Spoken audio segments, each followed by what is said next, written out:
Meta kthen kuvent për rishqyrtim ligjin antishpifje, presidenti jep argumentat kundër, shkeli kushtetutën dhe liritë e shprehjes, instalon censurën.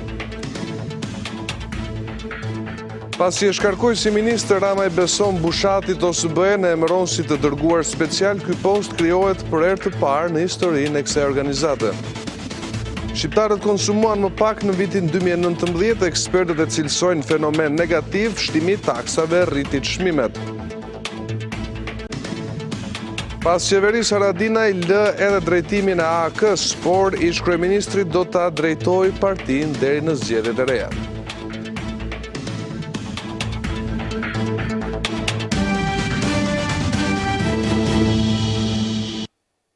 Ju përshëndet shikues nderuar, do të jemi bashkë për këtë edicion informativ të orës 16. Presidenti Ilir Meta i ka kthyer kuvendit paketën antishpifje duke e cilësuar në shkeljet kushtetutës dhe konventave europiane. Presidenti argumenton se ky ligj nuk sjell rregullimin e pritshëm, ndërsa sipas tij kërcënon lirinë e fjalës.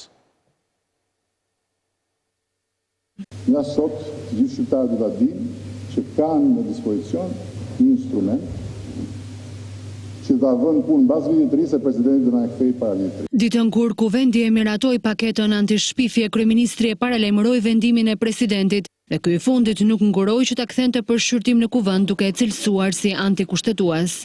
Ky ligj për shkak të këtyre dispozitave shumë problematike, jo vetëm që nuk sjell rregullimin e pritshëm, por për disa çështje thelbësore ai bie ndesh me parimet e normat kushtetuese. Kreu i shtetit e cilësoi të patolerueshme delegimin e kompetencave të Këshillit të Ankesave në varësi të autoritetit të medjave dhe vendosjen e gjobave pa kaluar në gjykat. Në këtë mënyrë çdo operator që operon në fushën e medjes dhe publikimeve elektronike me të drejtën ndjej i kërcënuar dhe i pasigurt në ushtrimin e aktivitetit të tij.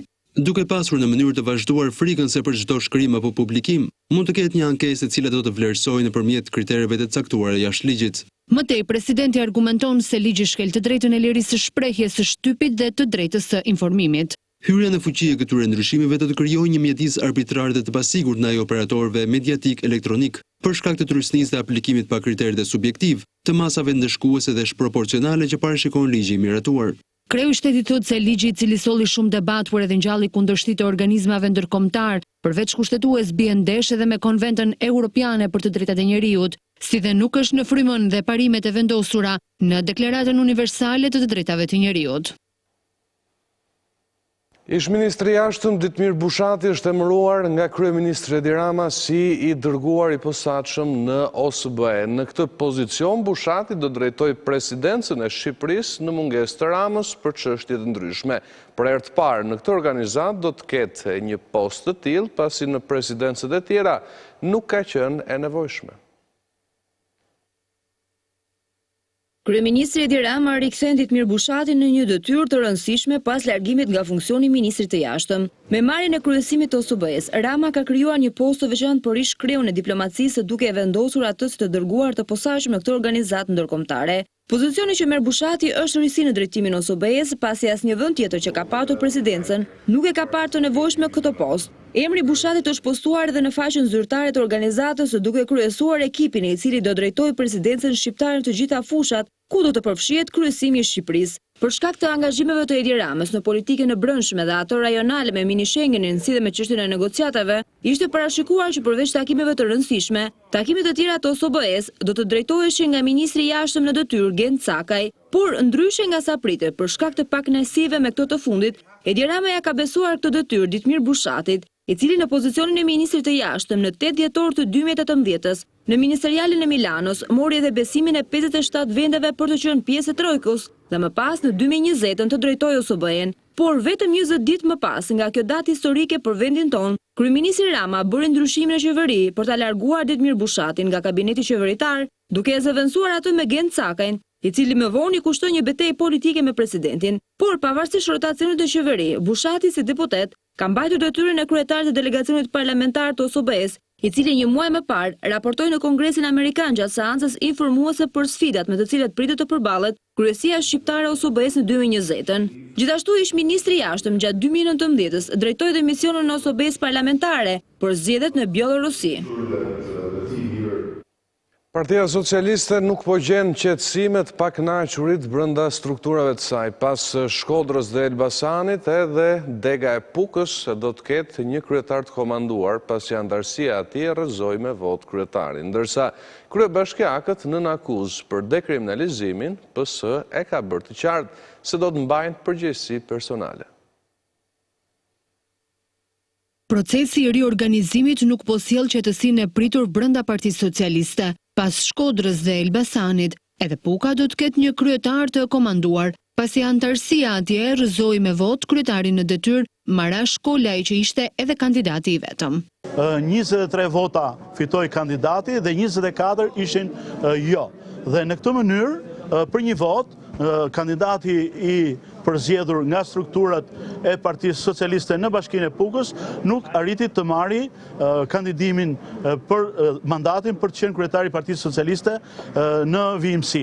Në këto kushte, sipas statutit Partisë Socialiste, kryesia e partisë do të komandojë një kryetar të përkohshëm. I pyetur për ligjin e dekriminalizimit që vijon të pres koka kryebashkiakësh të majt, i deleguari i Partisë Socialiste ja heq përgjegjësinë partisë, duke thënë se kush gënjen në formular mban faturën vet e jo forca politike. Nëse problematikat juridike penale të karakterit për cilën ju pyetet dalin, atëherë përgjegjësia është vetëm individuale e secilit prej atyre që nuk kanë qenë as transparent, nuk kanë qenë as sinqert dhe mbi të gjitha kanë bërë një vepër të dytë penale. Ndërkohë socialistët në Durrës riformuan Luan Zazën pas tërheqjes së kandidatit Ardit Kërtusha, ndërsa në Vlorë, në krye të Partisë Socialiste, u zgjodh Anduel Tahiraj.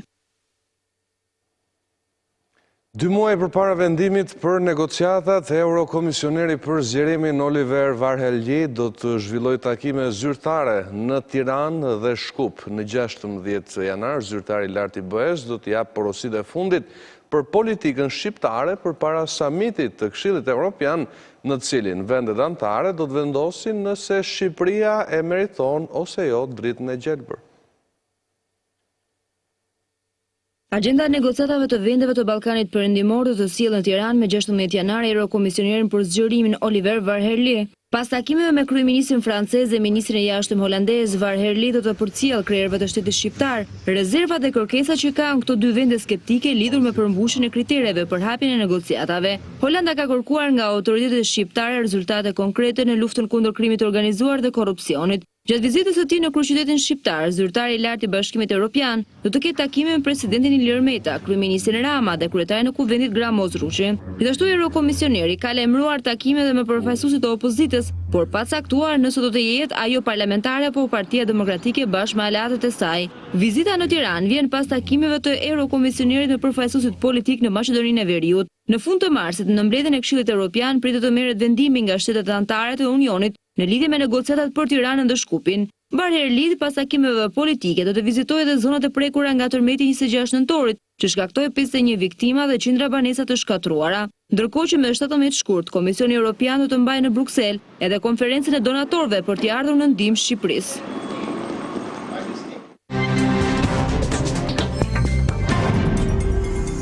Dhjetori i vitit që lam pas shënoi rënje të ndjeshme të konsumit produkteve ushqimore nga qytetarët shqiptar krahasuar me dhjetorin e 2018. Instituti i Statistikave ka publikuar raportin, ndërsa kreu i shoqatës së industrisë ushqimore Alban Zusi e cilëson fenomenin shqetësues. Në muajin dhjetor të vitit 2019, qytetarët shqiptar kanë konsumuar më pak se një vit më parë. Instituti i Statistikave ka publikuar raportin ku bën me dije se ndryshimi vjetor i indeksit të çmimeve të konsumit në muajin dhjetor ishte 1.1%, ndryshe nga një vit më parë ku dhjetori kishte një ndryshim prej 1.8%. Sipas kryetarit të shoqatës së industrisë ushqimore Alban Zusi, rënja e indeksit të çmimeve në dhjetor vjen për shkak të rënjes së kërkesës. Kjo tregon se tregu ka një problem, tregu po vuan për shkak të dobësimit të kërkesës, për shkak të dobësimit të fuqisë blerëse. Pavarësisht inflacionit të ulët prej 1.4%, për qytetarët shqiptar, çmimet e produkteve ushqimore vijojnë të mbeten të larta. Në bazë me rrogën që merret, janë të larta. Edhe ushqimoret janë në krahasim, edhe nafta, se kemi shkuar, kemi parë, edhe rrobat, fëmijët do vishen se janë për shkolla. Shumë janë tek frutat edhe perimet, edhe produktet ushqimore, po veshja më bën fjalë. Edhe në muajin dhjetor, qytetarët kanë shpenzuar kryesisht për produkte ushqimore. Ishte e pritshme rritja e çmimeve, madje bizneset për ta suportuar, sepse me 14% është rritur çmimi i produkteve primare. Por kur shkon deri në produkte transformuar, deri te konsumatori, rritja shkon duke u zgjeruar, shkon duke u shtuar akoma më tepër. Sipas raportit të Instat, shpenzimet për produkte ushqimore pasohen nga ato për blerje, për mirëmbajtjen e shtëpisë e më pas për argëtim dhe kulturë.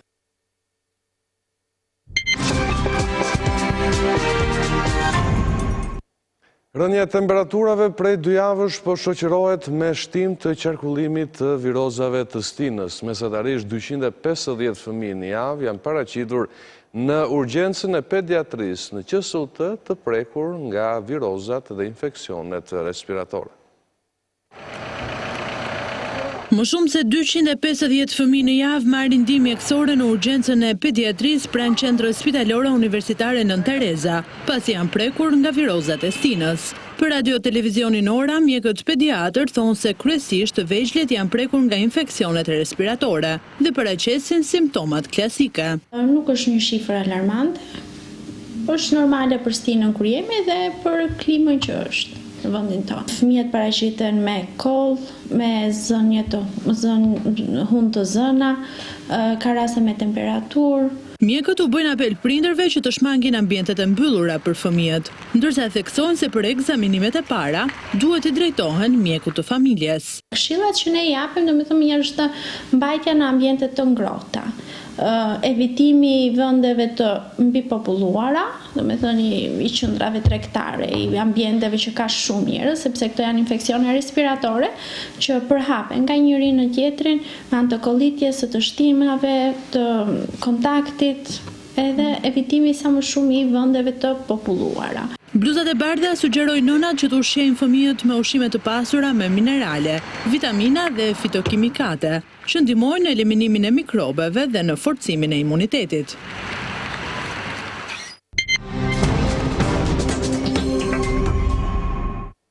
Shtatëmbëdhjetë policët dhe zyrtarët e Durrësit, Shijakut dhe Manzës të arrestuar për abuzime dhe shpërdorim detyre po njihen me masat e sigurisë në gjykatë. Ata akuzohen se me veprimet e tyre kanë favorizuar ndërtimet pa leje dhe kanë fshehur veprat penale. Në gjykatën e Durrësit u mbajt seanca për rivlerësimin e masës së sigurisë për 17 efektivet e policisë dhe zyrtarët lokal të akuzuar për shpërdorim detyre dhe korrupsion duke lejuar ndërtime pa leje. Të arrestuarit janë persona që kryenin funksione publike në policinë e shtetit, në punës të njësive administrative, IKMT-ve dhe Inovit në Durrës, Shijak dhe Manz, për shkak të numrit të lartë të arrestuarve, ata nuk i zuri as kafazi xhant. Policët dhe inspektorët vendor të Durrësit, Shijakut e Manzës akuzohen se kundrejt pagesave që varionin deri në disa mijë euro, kanë lejuar ndërtime të shumta pa leje. Me anë të kësaj skeme abuzive, ata shmangnin zbatimin e legjislacionit në fushën urbanistike dhe sigurimit teknik të tyre. Kjo veprimtari është kryer kryesisht gjatë vitit 2019. Disa prej efektiveve të policisë po ashtu dyshohen se nuk kanë raportuar ngjarjet kriminale dhe mëtej akoma kanë fshehur kallëzimet e bëra nga qytetarët.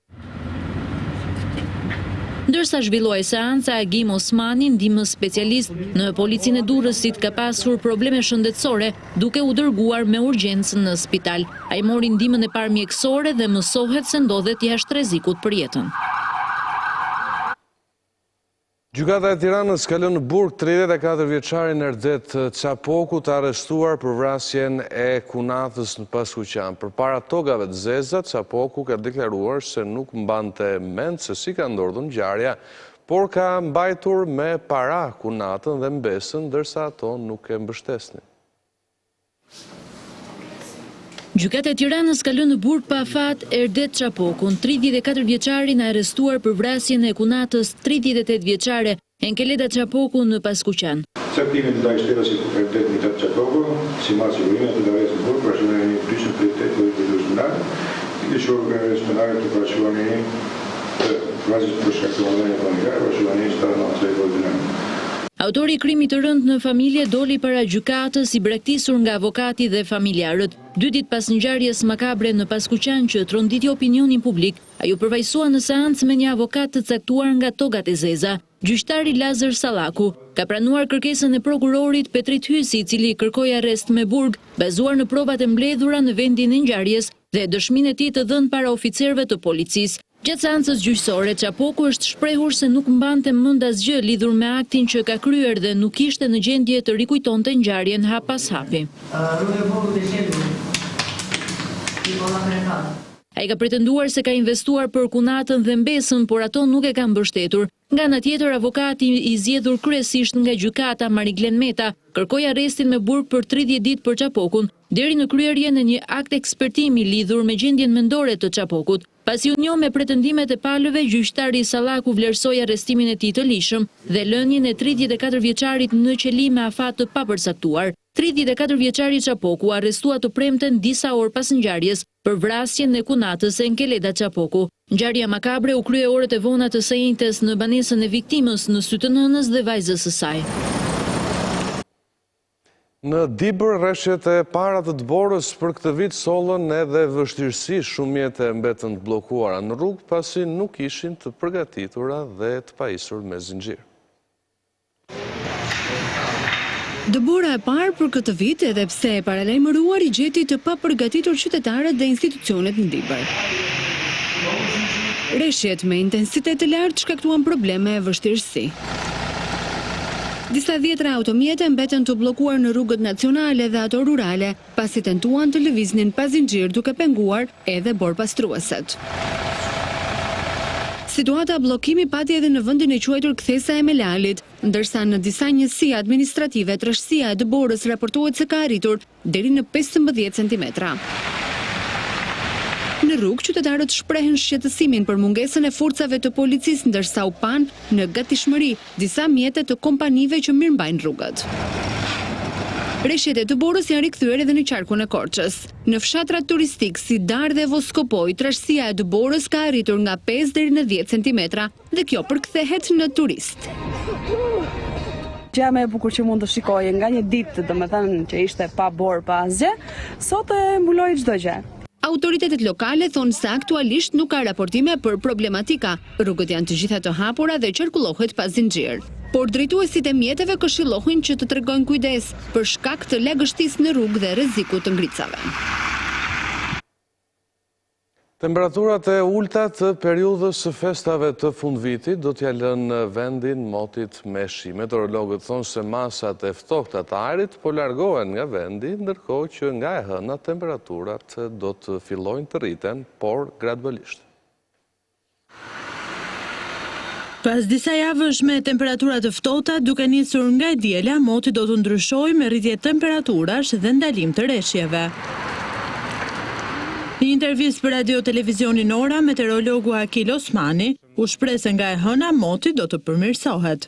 Duke sjellë edhe rreshje të izoluara shiu në zonat qendrore dhe jugore, po ashtu do të kemi edhe rreshje në formën e rreshjeve të Dëborës në zonat veri lindore dhe lindore. Deri të mërkurën edhe temperatura do të pësojnë rritje, megjithatë brenda normales për stinën e dimrit. Do të kemi kryesisht gjatë ditës së hënë dhe në vim do të kemi kryesisht kthjellime në territorin shqiptar, por sigurisht që te vrancëja do të jenë prezente. Deri le të themi mesin e javës pritet që kryesisht ditët të jenë të kthjellta, pa rreshje në territor.